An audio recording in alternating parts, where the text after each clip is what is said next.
In Cairo, a hero's welcome for President Anwar Sadat.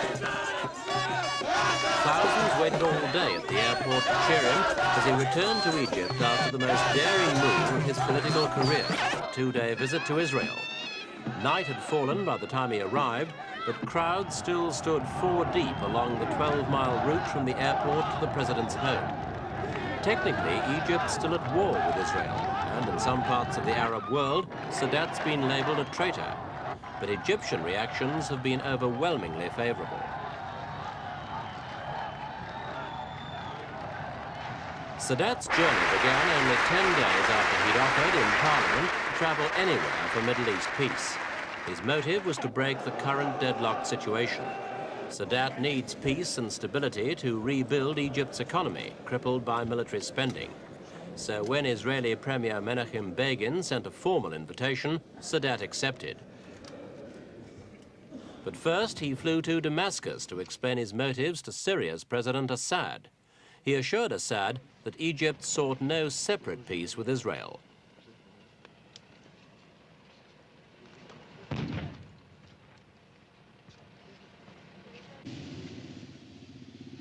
But any hopes that the Syrians would approve the visit were soon dashed when Assad publicly denounced the move even before Sadat left Damascus. In Egypt, Foreign Minister Ismail Fahmy and his deputy Arab League Secretary General Mohammed Riyad both resigned in protest against Sadat's trip. Fahmy had wanted Sadat to demand concessions from Israel before agreeing to go there. Meanwhile, the Israelis were rushing ahead with preparations. Security was the foremost concern, especially because some Arab guerrilla groups had sworn to assassinate Sadat. Precautions centered on the airport and the King David Hotel, where Sadat would stay. Musicians faced the problem of having to learn the Egyptian national anthem, not a normal part of the Israeli repertoire.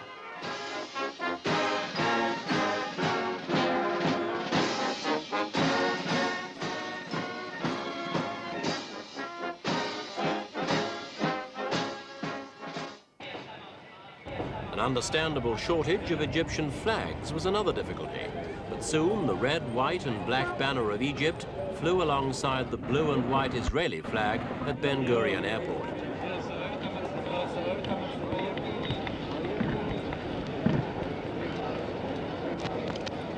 The world's press were there in force, and their preparations went on side by side with those of the diplomats and soldiers.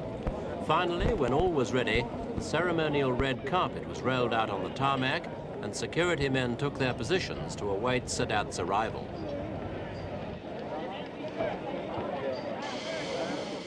And so to a turning point in the Middle East. Sadat's presidential jet arrives, saluted by Israeli flags. As the Jewish nation watched on television, the same pictures were relayed by satellite to viewers all over the world. The Egyptian president arrived just after sunrise to avoid breaking the Jewish Sabbath.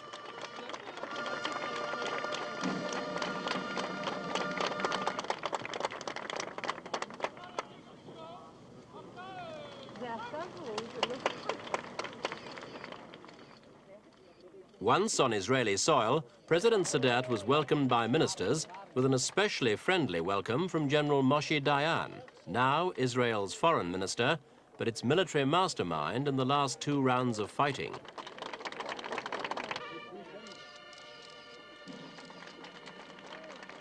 From here, Sadat went to Jerusalem, where the first direct negotiations between the warring nations began that evening. In occupied East Jerusalem, the Al-Aqsa Mosque, the third holiest shrine in Islam, was President Sadat's first engagement the next day. Here he prayed and got a lecture on the Palestinian people and their cause. Sadat's presence to mark the Feast of Sacrifice made him the first Arab head of state to visit Al-Aqsa since the Israelis seized East Jerusalem and the Jordan West Bank in 1967.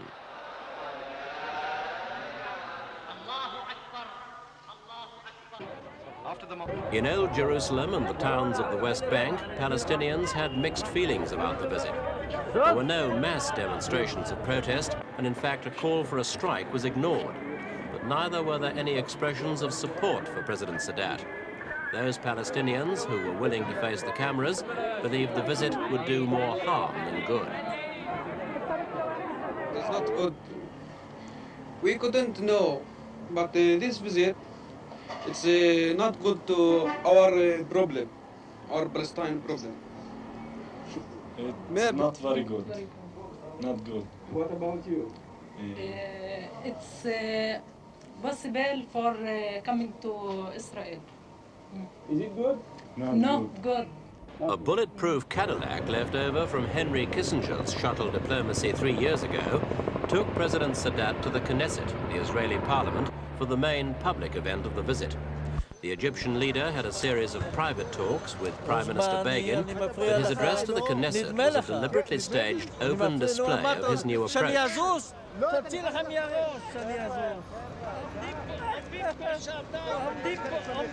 After being welcomed by President Katzir, Mr. Sadat performed a moving and controversial ceremony.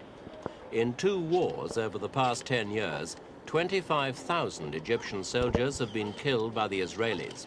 Israeli combat deaths have totaled nearly 12,000. And the Egyptian leader laid a wreath on the tomb of one of them, the Israeli unknown warrior.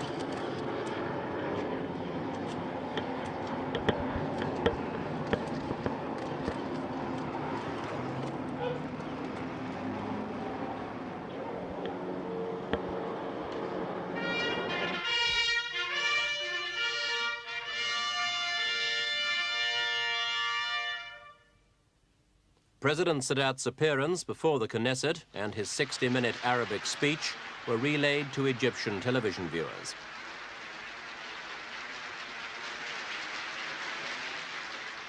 Knesset members heard him declare that he now accepted the state of Israel as a fact, but he warned them the price of peace had to be full withdrawal from territories occupied in 1967, including Arab Jerusalem. The aspirations of the Palestinians for their own state had also to be recognized, but President Sadat avoided mentioning by name the Palestine Liberation Organization, which Israel has so far refused to accept at a renewed Geneva conference with the Arab powers. Israel's 120 elected representatives gave the speech a warm reception. But their Prime Minister's reply in Hebrew made no reference to the Palestinian problem. He thanked President Sadat and spoke respectfully of the Arabs and their religion. Mr. Begin did echo the Egyptian president's peace call, but he made no Israeli concession to match Sadat's initiative in coming.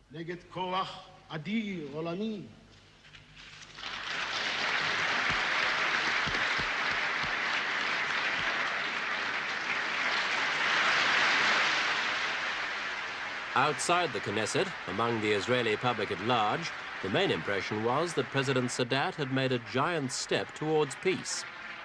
I feel that Sadat, he's showing to the whole world that he's ready for peace and he's coming already. Except Begin, he's not going to give the areas that they want. It's the first breakthrough that I've seen, and if people had seen how the Israelis accepted Sadat, they would know that they're in desperate need of peace and they want peace. I was impressed by the fact that he, genuinely, perhaps Israel will be willing to give up some borders now because maybe they will be able to trust the Arabs a little more and the Arabs will have to make further concessions. His tone was much more moderate, Sadat's tone, and I guess the show yesterday had to be a show, but I still wanted Begin to be more moderate, because Sadat made such a wonderful gesture in coming here. That gesture was seen in a quite different Sadat's visit as criminal. Palestine Liberation Organization leader Yasser said no one man would be allowed to sign the surrender of his people. ولكن من هذه الزيارة اللي تهلأ فيها السادات ولكن أنا بدي أقول لكم شيء واحد هذه الثورة أكبر من أن يهزها لا زيارة ولا غير زيارة هذه الثورة هي ثورة تل الزعتر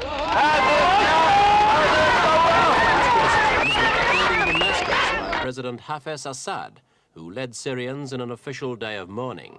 Syria and the PLO, divided so deeply over Lebanon, issued a joint statement condemning the Egyptian leader's mission as treason. They said it was aimed at an Arab surrender and the complete loss of the Palestinians' rights. And later that day, crowds marched through the Syrian capital denouncing the Egyptian leader.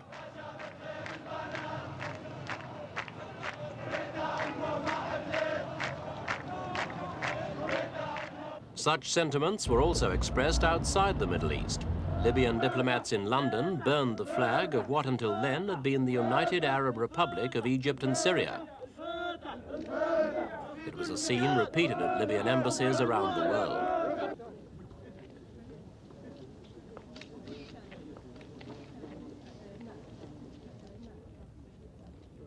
But in Jerusalem, there were no such misgivings. Side by side at a press conference, the Prime Minister of Israel and the President of Egypt explained their reasons for the visit and what they thought it had achieved. The whole situation needed action. The peace process needed momentum again. And these are the motives behind this initiative. We agree upon the principle, upon security. We agree. But the meaning of security, we differ on it. I think through Geneva, we can reach an agreement.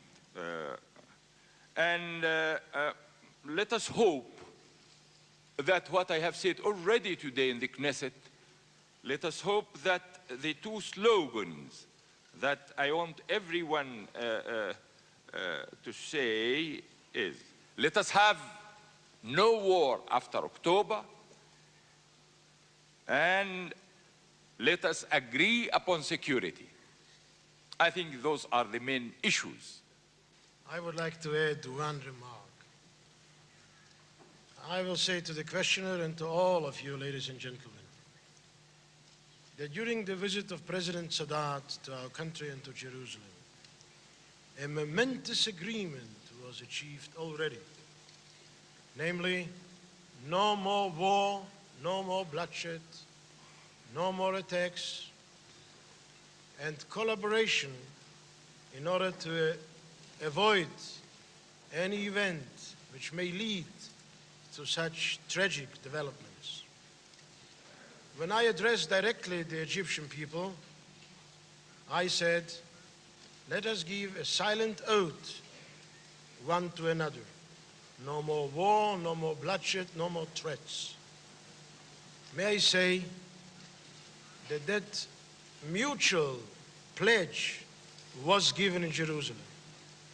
And we are very grateful to President Sadat that he said so from the platform of the Knesset, personally to me, and today also to my colleagues in Parliament, both the supporters and the opponents of the government of the day.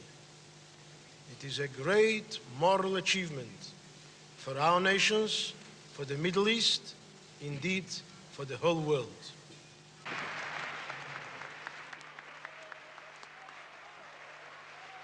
Although no major breakthroughs were announced, the path had been opened for serious negotiations.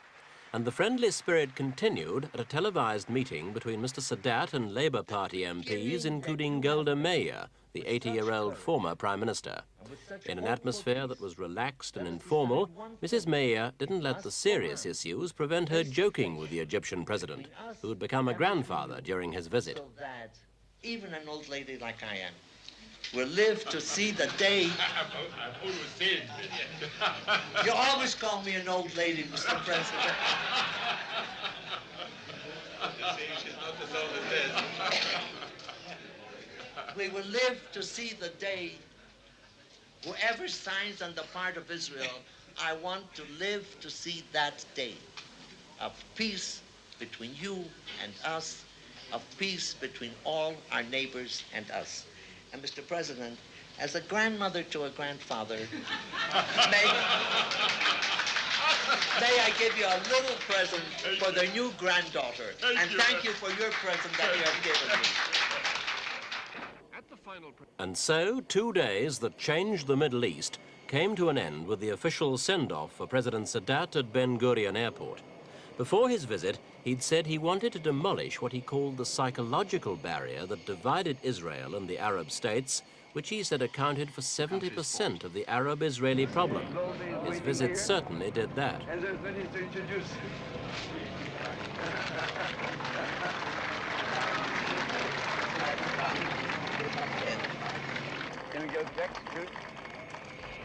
And with the smiles and handshakes over, President Sadat had one last thing to say to the Israelis.